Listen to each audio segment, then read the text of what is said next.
When I step on stage with this mic in my hand, people act like they don't know who I am. Kind of like I'm a stranger when I step to the mic.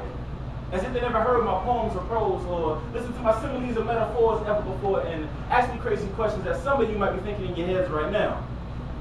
Who are you? So I tell them, well, I'm the reincarnation of Frederick Douglass and Langston Hughes. Sprinkled with a little Maya Angelou.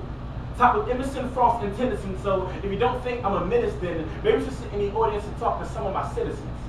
For currently you're all nothing more than metaphors and similes that reside on my blank page. And the verses I create with you all are so memorable that I often press replay, so allow me to. So allow me to. So allow me to. So allow me to. So allow me to repeat you again. But this thing called poetry is embedded in my veins. As a matter of fact, my DNA completely rearranged, so cytosine, thymine, guanine, and adenine no longer reign, but they've been replaced with pen, pencil, paper, and ink. For these are the instruments I use to carve the world. See, I make mountains where hills once resided. I speak truths where fallacies once were hiding. I can retrace the word of my scribblings. Because this ain't about jeans and timberlands, hyperboles, and synonyms. This is about pushing letters in your skin, and then releasing words to the universe so they can be heard again. You should have to admit, often called writer's block a bit. So I'm sitting in my room thinking hard the next lines make the poor richest bookshop crowd go, ooh, say ooh. Ooh. Then I realized, man, this ain't about you. It's not about me. It's not about points and show nothing about trophies. This is about resurrecting and saving lives. It's for kids in junior high who struggle with peer pressure every day trying to get by and long to get high, but are too afraid to blow jokes. They pick up a pencil and inhale life. Ladies and gentlemen, we are in the middle of an epidemic. A crisis that is sweeping this nation from person and place, one due at a time. A tragedy that's causing casualties and victims every hour on the hour. Now the media is to hide it from you. The government wants to conceal it from you. Even beauticians try to disguise it from your eyes, but I'll come here tonight to set the record straight once and for all. So here it is. There are too many black women in America living with fucked up hairdo. I'm talking about those haircut nightmares, but like someone threw up on their scalp, got some needle, thread, a little Native American hair, mixed it in a bowl, put it on top of their head and say, hey, I'm walking around with this right here all day, never right here. I'm talking about a woman whose weave matches the color of her outfit, whose relaxer is a little too relaxed.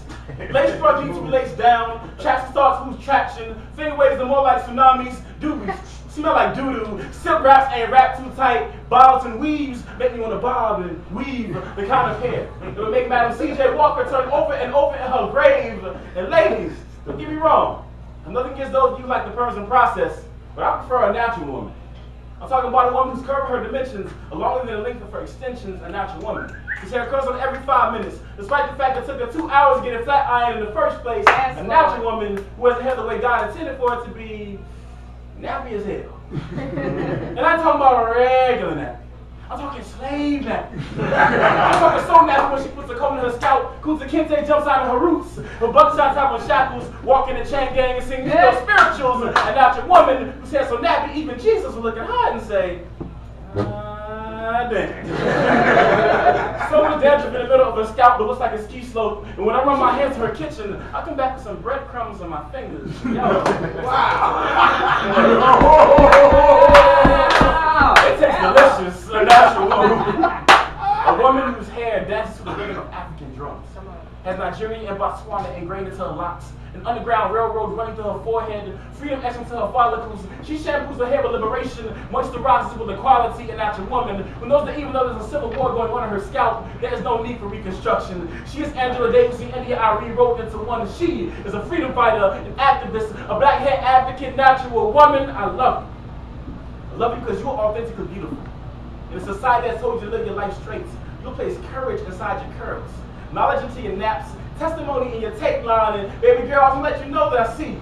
Sister, I see you. Queen, I see you. Keep on marching, keep on protesting, keep on rolling, combing, and definitely keep on brushing, because Lord knows I sure enough love me, a natural woman.